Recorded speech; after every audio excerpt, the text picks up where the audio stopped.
All right, well, Dr. George Schofield joins us now. Good morning. Good morning. What are we talking about today? I'd like to talk about dependence and independence. Okay. I received a phone call from a 90-year-old man saying, I've lost all my independence. My daughter's having to drive me.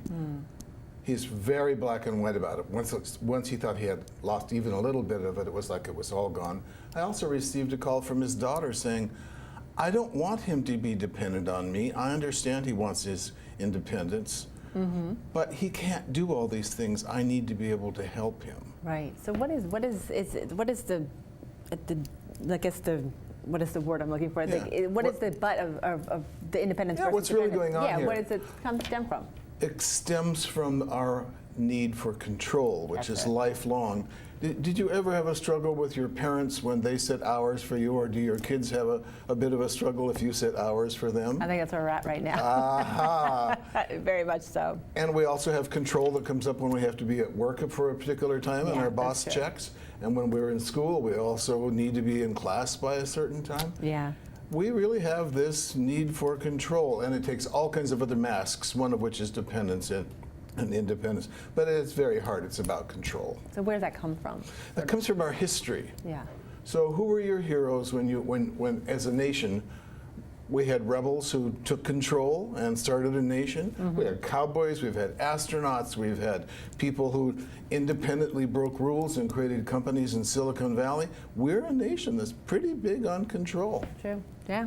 So is there some sort of path through this? Because it is sort of, we see this all the time, independence versus dependence. So Yeah, I think that, first of all, understanding it's about control and moving away from black and white. If Okay. you lose a little bit of control, it doesn't mean that your life is ashes. And by the way, when we're in our 90s, it's not uncommon that we can't do everything that we could do when we were 30. Yeah. Okay?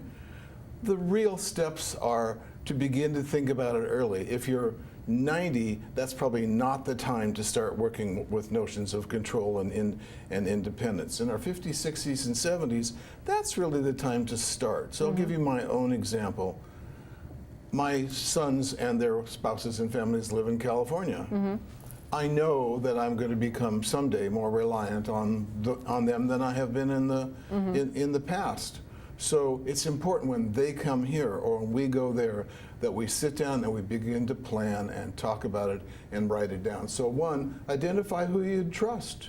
Two, start conversations early about what it might look like. And three, get some help, whether it's with a professional or from the people who are supporting you, to stay away from this total black and white. I've lost a little bit of independence, therefore I am totally dependent and my life is ashes. Not true. It's a natural part of aging to work with this.